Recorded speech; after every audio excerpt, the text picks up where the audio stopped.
ఈరోజు నేను మీ ముందు మాట్లాడుతున్నానంటే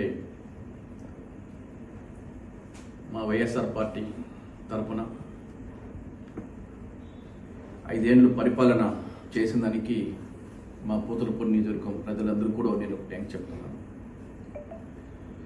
ఈరోజు నేను ఇంత కష్టపడి ఒక దళితుగా పుట్టి ఎక్కడో చిత్తూరు మండలంలో పెరిగి పూతలపూడి నియోజకవర్గంలో ఎమ్మెల్యేగా అయ్యి ఈరోజు నేను మంచి కార్యక్రమం చేసి మా ముఖ్యమంత్రి గారికి ఒక మంచి ఎమ్మెల్యేగా నేను చేసినాను. కానీ ఈరోజు నేను చేసింది తప్పు ఏమీ నాకు తెలియదు. కానీ ఈరోజు మాకు సీటు కేటాయిస్తలేదు అని చెప్తున్నారు. మా తప్పు ఏముండదని కూడా ఆయన ఒకసారి తెలియజేస్తున్నారు. మా తప్పు ఏం చేసినాము అట్లీస్ట్ 5 ఏళ్ళుగా మీరు ఒకసారైనా మనం పిలిపించి ఒక 1 ఇయర్కి ఒకసారి పిలిపించి మీరు చేసే పద్ధతి కరెక్టే కాదు, మీరు ఇది చేసింది ఇది తప్పు, ప్రజలతో మీరు కరెక్ట్ లేదా, లేదు మీరు చేసింది కరెక్టా, నా ఒక్క వ్యక్తిగత కరెక్ట్ లేదా అన్నది కూడా అడిగి ఉండొచ్చు. 5 ఏళ్ళుగా గడప గడప తిరగమన్నారు. 5 ఏళ్ళుగా గడప గడప తిరిగినాను. సీఎం గారు అనౌన్స్మెంట్ చేయకముందే దాదాపు నేను 5 నెలల ముందే నేను చేస్తాను అనమాట. మళ్ళీ అనౌన్స్మెంట్ చేసిన తర్వాత మళ్ళీ నేను 1.5 ఇయర్గా నేను గడప గడప చేస్తాను. చిత్తూరు జిల్లాలో నేను చేయకుండా ఎవరు చేయకుండా అన్ని పూర్తి చేసినాను అనమాట. సీఎం గారేమో మీరు గడప గడప చేయండి నేను చూసుకుంటున్నారు. ఈరోజు చూస్తేమో మీ పర్ఫార్మెన్స్ బాగాలేదు, మీ సర్వే బాగాలేదు అంటున్నారు. ఇది ఎక్కడి నుంచి ఎక్కడికి కరెక్ట్ అది కూడా మాకు అర్థం కలగచ్చేసి. అంటే మీకు దళితులు అంటే ఎంతవరకు కరెక్ట్ అనేది కూడా కొంచెం ఆలోచించేసి. అంటే ఈరోజు పూతలపట్టు నియోజకవర్గంలో దళితులు ఎక్కువ ఓటు శాతం ఎక్కువ ఉండొచ్చేసి. దాదాపు 80,000 ఓట్లు దళితులు ఉండొచ్చేసి. బీసీలు 60,000 ఓట్లు ఉండొచ్చేసి. ఇప్పుడు ఈరోజు మీరు సర్వే బాగలేదు, మీకు వ్యతిరేకం ఉన్నది. వ్యతిరేకం ఉన్నప్పుడు మా ప్రజలంతా పిలవండి, పిలిచి మాట్లాడండి. వ్యక్తిగతం ఏముండదు. ఎమ్మెల్యేకి మీకు ఏమైనా ప్రాబ్లం అయింది అనేది చాలా మంది నాయకులు ఉన్నారు, మా కోసం కష్టపడ్డలు ఉన్నారు. మాతో 5 ఏళ్ళుగా కాలంతో పాటు మేము నడిచినాం వచ్చేసి. నాకుండే నమ్మకం మీద నన్ను ఇంతవరకు నన్ను నడిపించినారు. కానీ ఈరోజు ఒక్కో రోజుల్లో వచ్చి మీరు మీ పర్ఫార్మెన్స్ బాగాలేదు, మీ సర్వే బాగాలేదంటే సర్వే చేసింది ఎక్కడ సర్వే చేసినారు? ఐబ్యాక్ సర్వే అంటే కరెక్టా? ఏ రోజులో ఐబ్యాక్ సర్వే అనేది మీరు ఆలోచించవచ్చు. డబ్బులు ఇస్తే ఏమైనా చేస్తారు ఐబ్యాక్ వాళ్ళు వచ్చేసి. ఎంతవరకు ఎవరికి రాస్తారు, ఎవరు తలరత్త మార్చేస్తారు. అంటే లాస్ట్ ఎలక్షన్కి ఐబ్యాక్ ఏమన్నా మీకు ఏదైనా రిపోర్ట్ ఇచ్చినారా? మీరు మాకు నమ్మకం పెట్టి మా మీద మీరు సీట్ ఇచ్చినారు. 30,000 ఓట్లు నేను గెలిచాను వచ్చేసి. ఈరోజు 30,000 గెలిచింది ఈరోజు ఎంతో రావచ్చు, సగం వస్తుంది, లేదా ఇంకొకటి ఎక్కువ రావచ్చు. నేను చేసిన కష్టం నాకున్నది వచ్చేసి.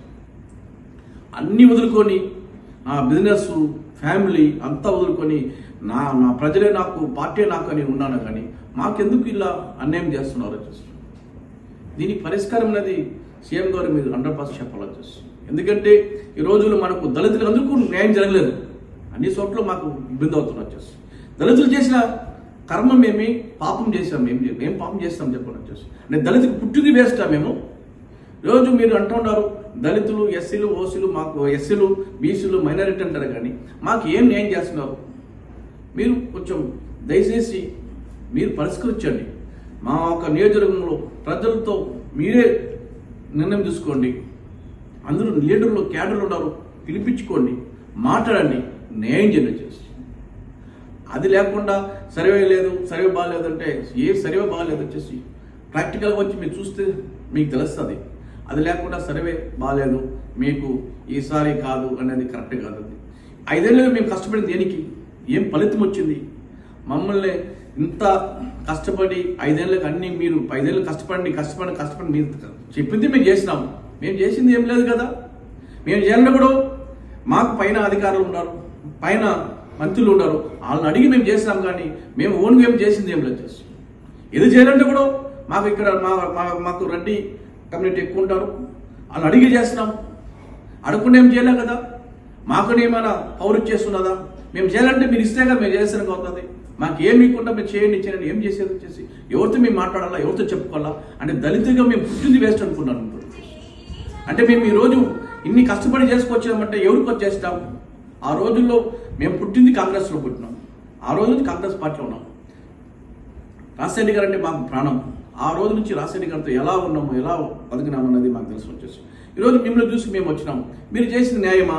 ఒకసారి మీరు ఆలోచించండి. ఇచ్చేసి సీఎం గారికి నేను చెప్పేది ఏమంటే దళితులకి మోసం చేయొద్దండి, దళితులకి న్యాయం చేయండి. వచ్చేసి మిమ్మల్ని నమ్ముకుని ఉన్నాం.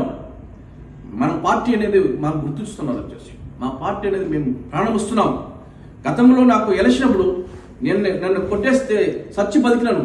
1 monthగా కోమా స్టేజ్లో ఉన్నాను. వచ్చేసి మీరు ఇది కూడా మీరు చూడలేదంటే ఎలా చూస్తారు? వచ్చేసి ఎవరి కోసం నేను నిలిచినాను? వచ్చేసి పార్టీ కోసం, పార్టీ బాగుండాల, పార్టీ కోసం కష్టపడుతున్నాను అనమాట. వచ్చేసి అన్ని విధాలుగా నేను పార్టీ కోసం ఉన్నాను. వచ్చేసి ఇటువంటి ఒక నిర్ణయం తీసుకునేది మీరే ఆలోచించండి. మేము ప్రాణం పోతే వరకు వైఎస్ఆర్ పార్టీలో ఉంటాం. మేము మోసం చేసేది మాత్రం లేదు. తప్పనిసరి మీకోసం ఉంటాము, మీకోసం ప్రాణం ఇస్తాం, మీకోసమే మేము బతుకుతాం కూడా ఈరోజు మీకు అందరికి తెలియజేస్తున్నాం. ముఖ్యమంత్రి గారు కలిసినప్పుడు సర్వే బాగలేదు, కొంచెం మీ మీద వ్యతిరేకం ఉన్నది చెప్తారు. వ్యతిరేకం అనేది మీరు తెలియజేయండి.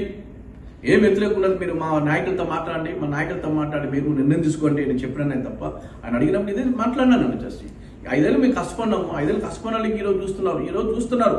ఈరోజు నాకు ఒకటి బాధకరం ఏమంటే గెలవని సీటు కూడా ఇస్తున్నారు. చిత్తూరు జిల్లాలో, తిరుపతి జిల్లాలో వాళ్ళు మీద వ్యతిరేక ఎక్కువ ఉండే వాళ్ళకి ఇస్తున్నారు. కానీ మన మీద వ్యతిరేక ఏముండదు నాకు అర్థం కలదు. వచ్చేసి వ్యతిరేక లేని వాళ్ళకి మీద దళితుల మీద ఎంత మృదు జరిగితే కరెక్ట్ కాదు. వచ్చేసి అది దళితులు నేను మాకు న్యాయం లేదంటే ఏమి న్యాయం చేస్తారు? మీరు దళితులు అంటారు. దళితులకు ఏం న్యాయం చేస్తున్నారు? మాకు అదే నాకు అర్థం కాకుండా ఉన్నాను. ఇప్పుడు ఓసీ ఉండే చోట్ల ఎక్కడ మార్చినారా? మారలేదు. వచ్చేసి ఎక్కడ దళితులు అక్కడ మార్చున్నారు తప్ప ఓసీ ఉండే చోట్ల ఎక్కడ మార్చినారు చెప్పండి? ఒక్క చోట్ల మార్చలేదు. తిరుపతి జిల్లాలో మొత్తం ఇచ్చినారు. వచ్చేసి వ్యతిరేకం ఉంటే కూడా అక్కడ ఇచ్చినారు. కానీ మేము వ్యతిరేక లేకుండా చోట్ల మాకు ఇస్తున్నాం. లేదంటే అది ఏ విధంగా మాకు ఓర్చుకోవాలో మాకు అర్థం కాదు. వచ్చేసి అది ఎంతవరకు న్యాయం కూడా నాకు తెలియదు. వచ్చేసి ఏం చేస్తాడో ఆయన ఏం చేయాలో, ఏ విధంగా నిర్ణయం తీసుకున్నారో కూడా పార్టీ మీద నమ్ముతున్నాను. ఇప్పటి వరకు కూడా పార్టీ మీద నేను గౌరవిస్తున్నాను. పార్టీ ఏ విధంగా నిర్ణయం తీసుకుంటుందో ఆ విధంగా మేము కూడా కలుసుకుంటాం.